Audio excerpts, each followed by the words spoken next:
I made without a doubt my biggest MFL video yet yesterday, where I talked about why I've purchased players up to $1,000 on MFL.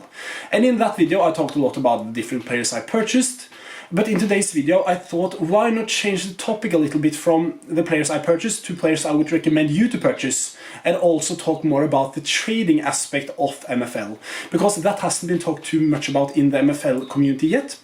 So therefore I thought, why not? I've made some incredible trades over the past seasons, and I think I know what I'm talking about when it comes to MFL. And of course I'm not a trader, like I don't have a trading license, so this is not financial advice by any stretch of imagination, but if you want to earn money by trading on MFL, I still think this video is brilliant for you to watch. So yeah, let's get into everything. But first of all, I made a trade yesterday, or a trade, he will be in my MFL gallery for a while, so can you then call it a trade when you have plans ahead to actually play him? But Stasny was a player. I purchased him for $25, but I only spent $7 on him. And how is that possible? You're probably wondering if you are a curious person. And that's because Dapper is now collaborating with Disney, where you can get $25 in credits if you purchase their Pineapple starter pack, which is worth $6.95, which means essentially you will get $18 completely for free. And that was my first trade. $18 in profit if I sell him now. I will get $25 around that for Stasny. So that's the first thing to do. If you want to kickstart your MFL journey, this is the best time to sign up, because there has never been any promo like this on MFL. So do that. I also have a giveaway. I can just roll the clip if you're interested. I'm having one of my biggest MFL giveaways yet, where this and this card will be given away to some of you guys. And the only thing you need to do is to like, retweet and comment your MFL username. And in addition to that, I will have a way where you can get $25 you can use on MFL. Because Disney is now having one of the best promotions ever, where they are collaborating with Dapper, which is the same wallet used in MFL. So long story short, you just need to use my link and then purchase the starter pack, which is worth around $6. And then you will get $25 in credits on your Dapper account, which you can use on MFL. So by doing that, you will be in my giveaway and also getting $19 for free to use on your MFL players. And going back to the video, I just think this is such a great opportunity and you don't want to miss out on this. This isn't here forever, so I will have a link first in the description. You just need, as I said in the giveaway video, you just need to sign up to Pineapple, download the app on your PC or on your mobile phone, and then just purchase the starter pack. And then $25 will appear in your Dapper wallet, which you can use on MFL. So that's the first tip. If you're going to trade on MFL, you will 100% gain a profit on your first trade, because essentially you have purchased a card for 300 to 400% less than everyone else would have paid for him. So that's the first thing. And also, of course, signing up using an affiliate link is the best way to get into, or just a referral link, I beg your pardon. And you can do that also here on MFL. I will have mine first in the description, where you will get some benefits when you purchase packs and etc. So that's also a very good way to start. But now let's move away from those things you will get from signing up and etc. Or if you haven't gotten the Pineapple bonus to get $25, that is something completely different, because it's something that isn't included in your skills. This is just like every single MFL manager can claim those things, and it's very smart, and that's financial advice in my opinion, because it's like a no-brainer. But now we're moving into the territory which is a little bit more scarier, because here you need to be very, very careful, and here you need to learn yourself. I will try to explain how I trade, how I have made 100 to 200% ROI on different players. First of all, we can go through this guy right here, Salcedo. I made 125% in ROI, and in terms of this guy right here, Duffy, we have made, I think it's 30%. I beg your pardon, on Salcedo we have made 225%, on Duffy we have made 130%, and in Lagarde we have made 150%. Return on investment is you invest something and then you get the money back on that player. And of course this is without taking into account all the rewards they have won. So these are 3 examples, and these are the 3 on, this is 3 out of 3. Because these are the only 3 players I have purchased and then sold. So these are 3 out of 3 examples. I can't show you more examples because I don't have any. Because most of my players I purchase, I want to hold for a long-term future until they become very, very good. But this is like irrelevant for this specific video right here, because we'll talk about trading. So therefore I have 3 players here, which is specifically for trading purposes. But now, let's go back, because I've purchased so many players, which I talked about in yesterday's video. One player specifically that I really, really like, that if I were going to trade and sell him later, I think this is just a perfect trade by me. David Timar. Looking at these stats, 84 in pace, 87 in dribbling, 75 in defense, 77 in physicality, 75 overall rating, 26 years old, $45 I purchased for this guy right here. And one thing you need to do when trading on MFL is first of all look at the market. That's obvious, but look when is the best entry point and when is the best entry point in your opinion. I will talk about that in a second, because that's of course one of the most important things, because you don't need to be a good trader if you can read the markets. But you can be a very, very good trader by purchasing undervalued players, but you aren't the best at reading the market, so therefore the trade doesn't go the way that you want. So therefore it's similar here on MFL, of course, to any other marketplace. Of course, it's a lot compared to when the season starts and etc. When the rollover days, when the rewards is distributed, it's a little bit like Ultimate Team in terms of the prices going up and down. But here it's much more stable overall, which is something that I really, really like. So therefore, it's much easier for you to make small profits here and there by trading.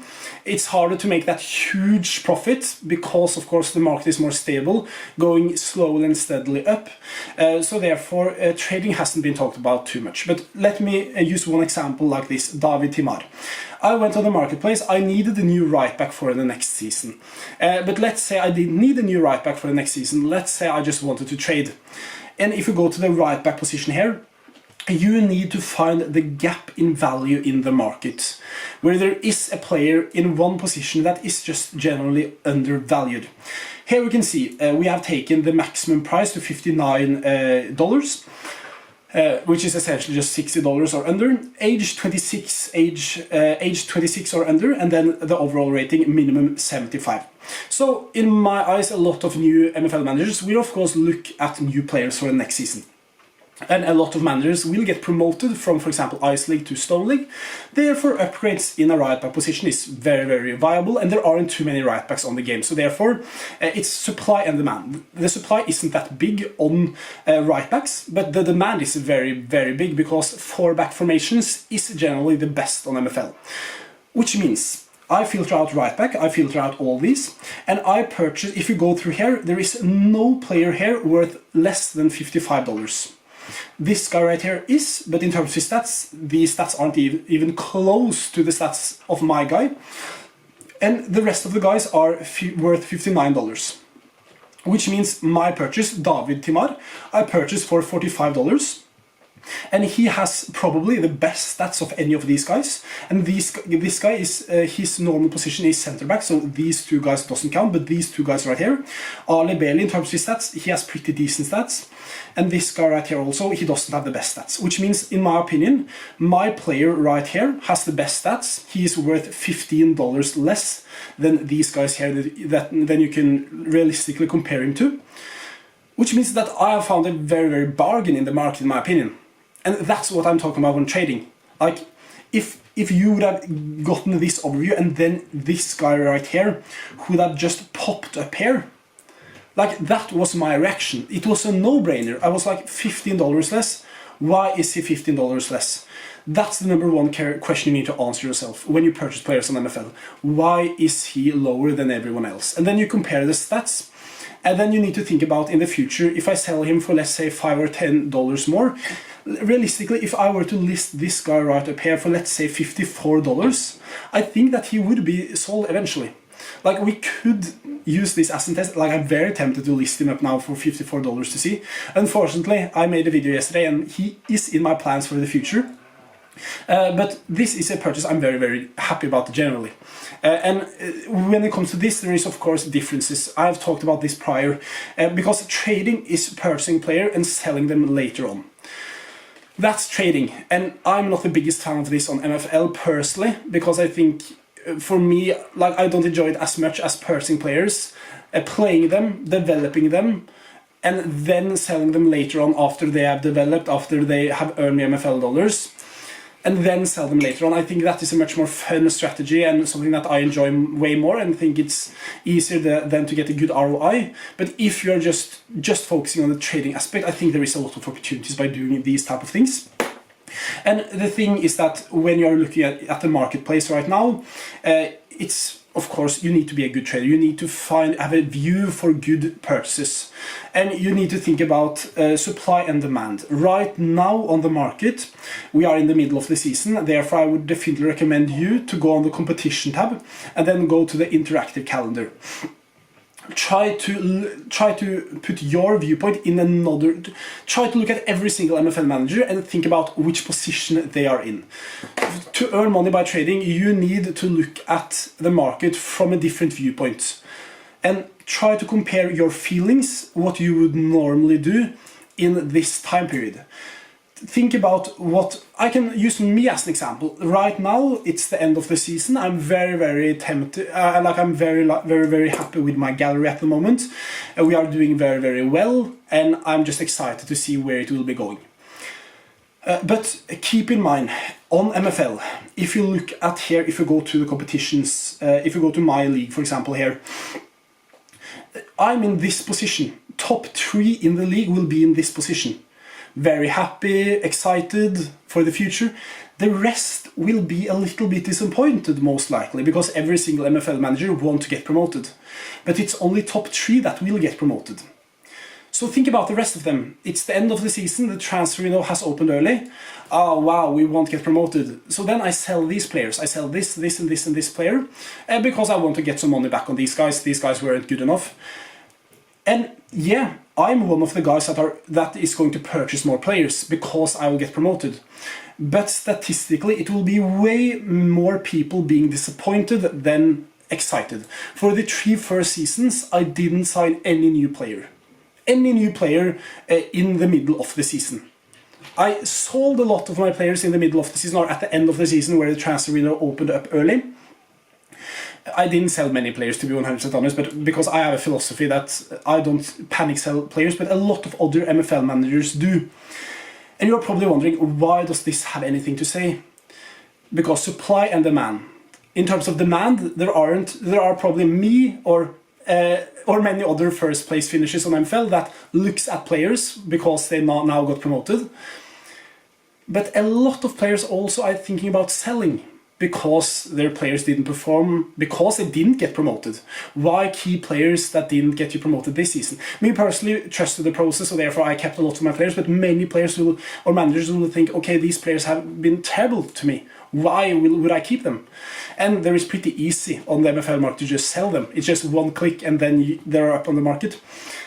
So therefore, I think you need to think about buyers compared to sellers. I think right now there is way many more sellers than buyers in the market, which means the prices is way fairer than in numerous of locations. So that's another way. First of all, as I gave an example of that right back here, and the example here, finding opportunities in the market, that is finding just generally undervalued players. But the other thing you can do is to purchase players when they are generally lower. The market is lower. Because then, when we wait here, when we are finished with this season, when people have sold a lot of players, when people get rewards, get boosts to their gallery, they will then closer to season 5 where the hype builds up and they're thinking, wow, MFL is a brilliant game. I want to play this season. I want to get promoted. Let's give it another try. I think there will be so many more players purchasing players here at the end, and the demand will be pretty big. Of course, you have the package up here, which will influence it negatively in terms of the player value going up. But I think also this could be very good for the MFL community. So therefore there are some positives and some negative signs here you need to take into consideration. But I think generally it's very positive, and I think the market will go up from now until the start of season 5. And that's something that is just from my viewpoint personally. So if I were a trader, I would purchase players now and sell them closer to the start of the season if I were on this game just to trade personally. Which is something that I think could be very strong. In terms of the supply and demand and buyers and sellers, I think closer to the start of the season, it will be way more buyers compared to sellers. And I think the supply won't be as high compared to the demand, because there are so many new players playing MFL. Now there is a brand new Spark League, and there will be a lot of hype around Season 5 here, the rollover day, the pack drop, everything. People want to upgrading their squads. And it's the same with Sorare, and it's the same with other fancy games. At the end of the season, many is annoyed, oh, another bad season. Yeah, I can't believe I'm playing this game. But when the build-up to the new season starts, the hype starts to come in, people tends to look and try to look at it from a positive view. Yeah, I finished 9th last season, but maybe this is my season. And believe me, there are so many players doing that, and me personally have done it myself, so I can tell that. Although some people, there are of course different MFL managers, some people play it for fun, and it's a lot easier to read them compared to the players that play this mainly for an investment point of view, which is of course what you need to decide what you want to do. But this video was specifically about trading, so trying to find good opportunities in the market is definitely a good option, because then it doesn't matter if you purchase all of these guys. If you generally think every single MFL player will go up, let's say 20% in the next 2 or 3 weeks, it doesn't matter that you need to find the best and hidden gems here. You can just purchase one of these guys here, or all of these guys, if you generally think the market will go up closer to the start of the season, and then you sell them then. But me personally think a combination is key. Find a good time to purchase players, and then find a position that you think there isn't too many players, the supply isn't that high, and try to find and purchase a player that is a little bit under, which you think if you were to sell him right now the same day, you would make a small profit margin. Because then either way, if you still think the market is in a good place right now to purchase players, you will either way make some profit ahead in time, but you have a buffer if, let's say, the market stays the same. Because you can control the market. Me talking about the market now is just a prediction of the future, which means if you believe that you have purchased the undervalued player, you will still be able to rescue the purchase if the market goes down or the market stays the same. Or you can be able to make a small profit if the market just stays the same as well, which is just brilliant. That's a win-win situation. You reduce your risk and higher your upside, which is, of course, this is very risky. Trading on MFL, it's something that I wouldn't recommend to people with a lot of emotional attachment to the game and doing well. I wouldn't be able to do it personally. Just trading, specifically just trade, I wouldn't be able to do it on MFL, because there is a lot of opportunities. I think it's a lot of fun doing it, but for me personally, I just think it's not for a guy that is emotionally attached to the game. If you just do it for the financial gain, it could be possible to do it, but like I would say, which I say with Sorare, which I say with MFL, in my opinion, the best combination here is to have fun and play it for financial gain. Or mainly you can also just play it for fun. That's completely fine. But if you combined it a little bit, I think it's just perfect. So much fun. I enjoy it so much. But it's very scary when you just drag it all the way down to a financial side. But answering today's question, how to earn money by trading on MFL, I think there is two main reasons, just to summarize.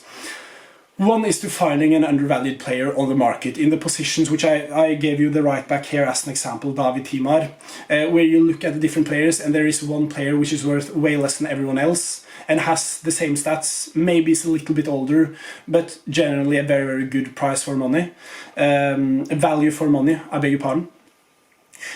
So that's the first thing, value for money. And you generally think that you have found an underpriced player. Me personally, with a player like him, would to play him 1 or 2 seasons, develop him maybe to a 76, 77, 78, 79 rated player, and then sell him. That's another way. But we are talking mainly about trading, so therefore get some 10 to 15% profit on this guy right here or something. If you think that's possible, do that. That's a brilliant way. Find those undervalued players. Or you can try to predict the market. Purchase players when you think the market is low and then sell them when Season 5 starts and begin all the hype around it, and then sell them and try to sell them close to the top, but don't sell them when they're on the way down. It's so hard to sell when the market is on its way down. So therefore, sell the players when the market is going up. It's much better to sell a player when the market is there, and then the market goes up this, and then sell them when the market is on its way down, because it's so hard then. So that's my advice. And also, don't invest money you can't afford to lose. That's so damn important. And I'm not even joking. Don't do it. That's very, very important. And this video is mainly for entertainment purposes. Because I've spent a lot of money on this game in recent time, and I don't know how long these players will be in the gallery, because things change. I have a lot of MFL dollars now. The pack drop will be very, very exciting for me, so therefore some changes will probably be made. And yeah, as I said, very, very exciting times on MFL. And leave in the comments, do you have some trading advices in the comment section? And do you think I got anything wrong and right in today's video? As I said, I'm not a licensed trader, so for all I know, you guys that watches this video may know a lot more than me. But yeah, as I said, thank you so much for watching today's video. Exciting times on MFL. More videos will come, and also Sorare related videos. So yeah, thank you for staying along with me, and I'll catch you in the next one. Bye bye, and take care. Peace.